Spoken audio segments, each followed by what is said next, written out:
Bem, vamos conversar hoje com o Roberto Freire, presidente do Cidadania. Já esteve conosco no canal. Agradeço muito, Roberto Freire, ter aceito o meu convite. Roberto Freire é um participante ativo da vida política brasileira, sem exagero, desde os anos 60, né? Menos É, ali, o tempo passa, né? Então, em muito. momentos importantes. Então, Roberto Freire é um participante importantíssimo da política brasileira. E agora que nós estamos entrando nesse ano decisivo do bicentenário da independência, ano decisivo das eleições, agora de outubro de 22. Então, a primeira questão que eu coloco é agradecendo novamente a Roberto Freire ter aceito o meu convite. Como é que o Cidadania, o partido do qual o senhor preside, vai se posicionar olhando agora para a eleição presidencial de 2 de outubro de 22? E obrigado por ter aceito o meu convite. Eu que agradeço, Marco. É sempre um prazer ir conversar com você. Olha, o Cidadania vem já há algum tempo trabalhando para buscar a unidade daquilo que se convencionou chamar o centro democrático, que a imprensa utiliza muito, a chamada terceira via. Nem apoiar o atual governo, é evidente, isso é inimaginável, e nem apoiar o retorno de Lula, até não por uma questão de moral, por conta da corrupção, isso é um fato, claro, mas porque não representa aquilo que é necessário e é crucial para o Brasil nessas eleições de 22, perspectiva de futuro. Lula tem uma visão de mundo atrasada. Ele representa forças políticas que não conseguem entender que não estamos vivendo mais no capitalismo industrial. O mundo caminha para uma sociedade digital, globalizada, com cadeias produtivas sem fronteiras, e o Brasil, infelizmente, já de algum tempo, vem perdendo bondes da história. E nós não podemos correr esse risco que agora, em 22, começo do século 21, a gente não faça a nossa atualização, nosso ajornamento. O Brasil precisa de ter um governo que represente esse futuro. Então, nesse sentido, a cidadania vinha buscando construir, e eu acho interessante é que a gente está tendo, eu diria, um relativo sucesso. Nós estamos tendo um momento pré-eleitoral em que, pela primeira vez no Brasil, algo inédito acontece. Você tem forças políticas se articulando e conversando sem ter um candidato, alguém que seja um salvador da pátria, até porque a gente, em campanha presidencial, a gente sempre faz em torno desse salvador, dessa liderança, de alguém que represente. E nós estamos fazendo um movimento com um candidato em abstrato. Não se sabe, e não se sabia, hoje um pouco mais afunilado, mas até bem pouco tempo, quem poderia ser esse candidato. Temos aí alguns nomes. Vamos ter agora, eu acho que uma decantação, e o momento que a gente vai, mais ou menos, ter presente quem vai ter a capacidade de melhor unificar essa chamada terceira via, é abril, maio. Então, nós estamos agora, temos que antecipar alguma coisa, claro. Por quê? Porque esse novo Instituto da Federação é algo que está sendo discutido e isso apressa necessariamente algumas definições. Mas eu acredito que, mesmo definição feita agora, nós só vamos ter, por exemplo, escolha de vice muito próximo da convenção. Não vai ter decisão alguma agora. Então, pode afunilar a ponto dessa pressão, dessas forças do candidato em abstrato, pressionar para que tenha aquele que melhor possa enfrentar essa disjuntiva Bolsonaro-Lula e com resultados, com maior competitividade. Então, nesse sentido, nós estamos trabalhando e, como eu disse, apressado agora, tendo que amadurecer no carbureto, essa federação, tendo que apressar essa questão da federação, se vamos realmente fazer, com quem fazer, até porque isso vai exigir que a gente defina a candidatura que nós vamos apoiar. Até porque o partido não vai ficar federação sem cabeça e sem voto para presidente, não.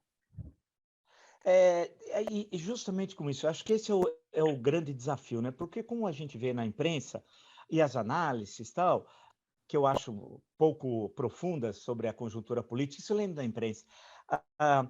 Paulo se alia com Pedro, Pedro com José, José com Maria. Aí a questão fundamental é, aliança por quê? Qual ideia? Quais são as ideias? Quais são os planos? Qual o programa e qual o projeto? Afinal, a aliança ela tem de ser uma junção de ideias sobre como no Brasil vai enfrentar uma década terrível, que é essa década que nós estamos vivendo. Então, eu coloco o Cidadania, do qual o senhor é presidente, quando pensa em aliança, na chamada terceira via, e nomes não faltam, eu sei que são muito diferentes os nomes, inclusive, em termos de João Dória, tem lá o Ciro Gomes, tem Sérgio Moro, o Alessandro Vieira, que foi lançado também pelo próprio Cidadania, a Simone Tebet pelo MDB, até agora, até esse momento.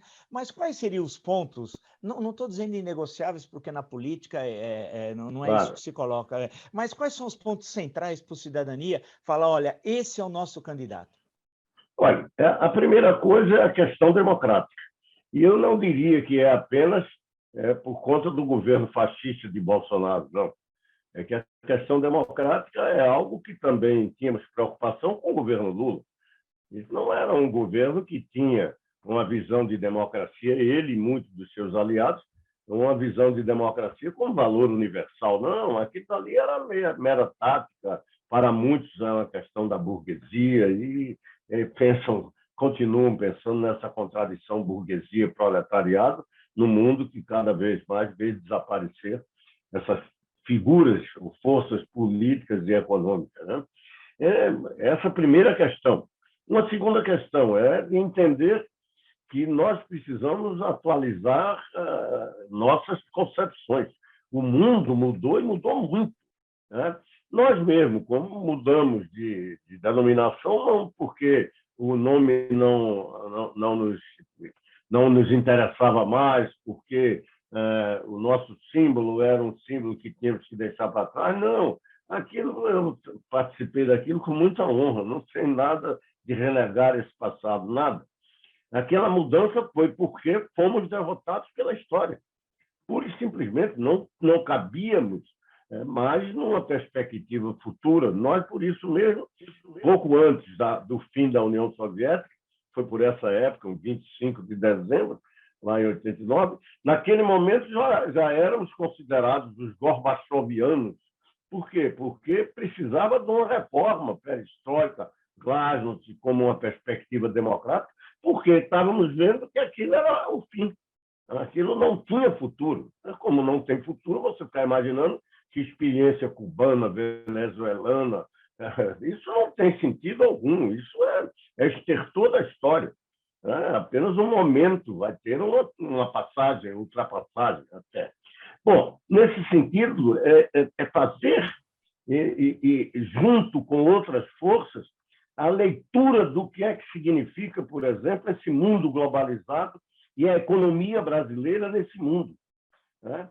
Não com visão de nacional desenvolvimentismo, não mais pensando apenas em soberania nacional, fronteiras nacionais, até porque isso, a cada dia que passa, perde mais sentido. Você tem que entender esse mundo que se integra e integra numa velocidade e que essa pandemia, em algum momento, junto com a tragédia, demonstrou o que era, que significava esse novo mundo. Né? Nós estamos vendo aí, em prazo curtíssimo, uma descoberta de uma vacina, que em outros momentos, que quando não tinha essa cooperação internacional, esse mundo de integração, de governança global até, em vários sentidos, muito positiva nessa pandemia, nós teríamos perdido não sei quantos anos, e eu não sei o que estaríamos vivendo nesse momento. Então, tudo isso mostra que ou o Brasil faz o seu ajornamento, tem que começar a pensar que a Amazônia é muito mais importante, a floresta em pé, nessa sociedade sem carbono, das energias alternativas, energias renováveis, toda essa mudança que até a questão da sustentabilidade, do problema de clima, toda nova realidade implica que nós temos que ter uma outra visão e, portanto, ter nova correlação de forças com paradigmas diversos. Então, tudo isso tem que estar dentro. Por exemplo, eu vejo poucos candidatos. Eu digo aí, eu fui durante um certo tempo ligado a Huck, imaginando ele como candidato, porque ele poderia ser um bom candidato do ponto de vista eleitoral e era um excelente candidato nessa compreensão de mundo futuro. Porque ele tem essa concepção. Quem desses que estão aí, você pode dizer que tem. Então, se tivéssemos alguém que melhor representasse isso, não tenha dúvida que o Cidadania estaria junto com esse. Eu, para não frustrar muito, até porque, eu quero dizer, uma pessoa que, desses candidatos, que tem uma visão moderna, tem algumas dificuldades, não tem simpatia, tem problemas de rejeição, mas um candidato que é mais ou menos antenado com esse mundo que aí existe é o candidato, esse governador aí de São Paulo, o João Dória. Esse tem uma visão de mundo moderno, pelo menos nisso. Então, deixa eu lhe colocar uma seguinte questão, que eu acho que é uma questão, inclusive, com a sua vivência histórica, além da sua análise, eu acho que é uma contribuição importante para quem acompanha o nosso canal. Eu imaginava, confesso, e estava errado, que o golpismo militar era a página virada na nossa história, desde a Constituição, especialmente de 1988, porque o golpismo militar marca a história da República, desde o seu nascimento, a 15 de novembro lá de 89, e em diversos momentos, né? Inclusive em certas conjunturas muito próximos à esquerda, como nos anos 30, por exemplo, né? E por aí vai. Claro. Tenentismo, tal, os acontecimentos de novembro de 35 e depois na República Populista, aí foi indo. Aí, quando veio o fim do regime militar, em 1985, depois a promulgação da Carta de 88, a impressão que dava, eu confesso, falei, não, essa questão de falar em golpe militar é página virada da nossa história. E parecia ser, porque passaram-se vários governos em que essa questão não esteve presente. Porém, mais um dos problemas do governo Bolsonaro, do terrível triênio que nós estamos fechando agora, eu acho que é o pior triênio da história republicana, acho que em termos políticos, etc., voltou a questão militar estar presente, inclusive com centenas e centenas e centenas de oficiais da ativa em cargos civis, o que é algo inacreditável. Por exemplo, para não me estender muito na pergunta, o ex-ministro da Saúde continua um oficial general de 3 estrelas no Palácio do Planalto exercendo função civil. E ele determina quando ele vai para a reserva, ele diz que vai em março. Quer dizer, é um caso sui generis que um oficial de 3 estrelas determina o alto comando formado por generais de 4 estrelas quando ele vai para a reserva.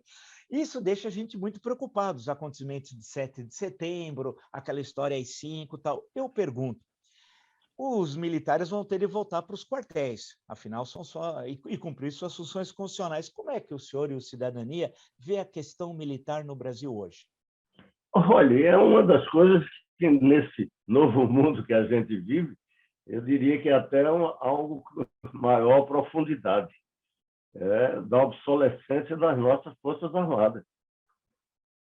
Então, se a gente perguntar mesmo, o que é que isso garante em termos de soberania com o que nós temos de equipamentos militares, de formação militar, de participação efetiva no que significa essa guerra moderna. Nós estamos atrasados. Nós, em outros países que vivem enfrentando e disputam a hegemonia no mundo, ou nas suas regiões, têm Forças Armadas como setores avançados do ponto de vista de pesquisa, de inovação tecnológica. O Brasil é um desastre completo. Nós estamos atrasados.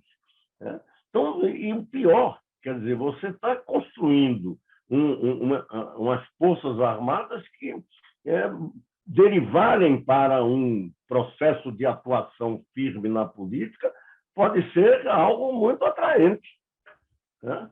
E Bolsonaro conseguiu trazer, você disse bem aí, Bolsonaro conseguiu trazer de novo ao proscênio da história brasileira as Forças Armadas como um agente político. Eu recordo, e a gente tinha isso, desde 85 até a posse de Bolsonaro, você não sabia direito quem era comandante do Exército, comandante da Marinha, coisa alguma. Conseguimos, inclusive, criar o civil na frente da pasta da defesa, acabando com o Ministério da Guerra. A ideia é um pouco de avançada, democrática, Forças Armadas como um corpo profissional, tudo isso. E com o Bolsonaro, a gente trouxe de volta a atuação política direta. E, em alguns momentos, com muita clareza, Bolsonaro tentando utilizá-la, junto com alguns outros militares da sua trupe, tentando utilizar as Forças Armadas para dar sustentação num retrocesso democrático do país. O 7 de setembro foi uma tentativa de golpe. Ainda bem que não tinha muitas forças civis interessadas no golpe, e as Forças Armadas, eu acho que se sentiram, naquele momento, incapazes de ir para aventuras desse tipo. Mas, de qualquer forma, não está longe. Por isso, essa questão democrática, além de tudo, como valor universal, é uma preocupação que Bolsonaro trouxe com muita força para todos nós, por conta do caráter golpista que ele tem, e que é evidente que não está descartado, e temos que estar presente, que pode ressurgir a qualquer momento. Basta ver, ele agora tentou, afrontando a todo o serviço público, os servidores públicos brasileiros, concentrar o aumento nas Forças Armadas, nas forças policiais brasileiras, né? Quer dizer, ele tenta construir essa guarda pretoriana, vamos chamar assim, dos seus intentos, evidentemente, antidemocráticos. Perfeito. Eu queria agradecer muito, muito ao senhor mais essa entrevista, esse bate-papo sobre esse momento aí difícil que nós estamos vendo, mas, como eu digo aqui no canal, nós estamos virando essa página agora em 22, né? Mas aí nós vamos ter que nos debruçar também para ver o que aconteceu conosco para termos esse último triênio que terminou. O que aconteceu, né? A gente pôr a cabeça para pensar, refletir, falar onde erramos, né? Porque em algum lugar nós erramos para ter um triênio tão devastador, destruidor, cruel, e é um homem cruel que está na presidência da República, né, que não tem essa empatia, não tem essa noção de empatia, né, com o outro, né, do sofrimento, nada disso. Nós vamos ter que entender o que aconteceu, que eu também não teria as respostas que quem tem. Né? Não tem, Marco. Você veja o seguinte, eu hoje estava vendo aqui nas redes, um pouco no Twitter, e alguém estava dizendo, quando queria dizer, olha, eu já não sei mais como chamar Bolsonaro. Aí botava pontinhos, né? Aquilo me veio e agora, quando você estava falando, eu me apropriei disso. Olha, ele está se transformando em alguém que eu não sei nem como utilizar palavras para dizer o que ele significa. Ou seja, já não tem. Teve aquele artigo que uma jornalista escreveu só de designação pejorativa do que Bolsonaro seria. Também junta tudo aquilo e você precisaria mais ainda, porque eu nunca vi um ser humano num momento como esse. Tudo bem, não é para ir na Bahia, não é isso, ninguém está precisando, mas pelo menos com postura humana, de num momento desse não estar com brincadeiras. Afinal de contas, ele é presidente do Brasil. E você não está vivendo um momento em que famílias brasileiras, e não são poucas, estão sofrendo por uma tragédia. Além da tragédia que já sofremos e que ele também não teve empatia alguma da pandemia, os 600 mil mortos, né? Ele continua numa coisa algo focal, mas é impressionante. E aí faz, inclusive, a molecagem de negar receber uma ajuda humanitária, por menor que seja. O caso da Argentina agora. Quer dizer, é impossível imaginar, e não adianta dizer que eram poucos, não, porque ele recebeu aí pilotos israelenses que vieram, 11 que vieram ajudar ao combate ao fogo na Amazônia. Então é uma coisa impressionante. Realmente, nós estamos vivendo, não é um Trump qualquer, isso é algo que é um ser humano completamente distorcido. Alguém que, na presidência, demonstrou ser incapaz de ter qualquer sentimento. Solidariedade, nada, nada. Então, é impressionante. Mas, olha, estamos próximos aí do final do ano, começo do próximo ano, e aquilo que a gente estava conversando, vamos trabalhar para ver se a gente manda ele embora, e nesse período do próximo ano, a gente já está aí com perspectivas, quem sabe, bem melhores para o Brasil. Valeu. Muito obrigado, então. Agradeço muito o senhor ter concedido mais essa entrevista no meu canal. Muito obrigado, então. Um grande abraço aí. Grande abraço. Prazer.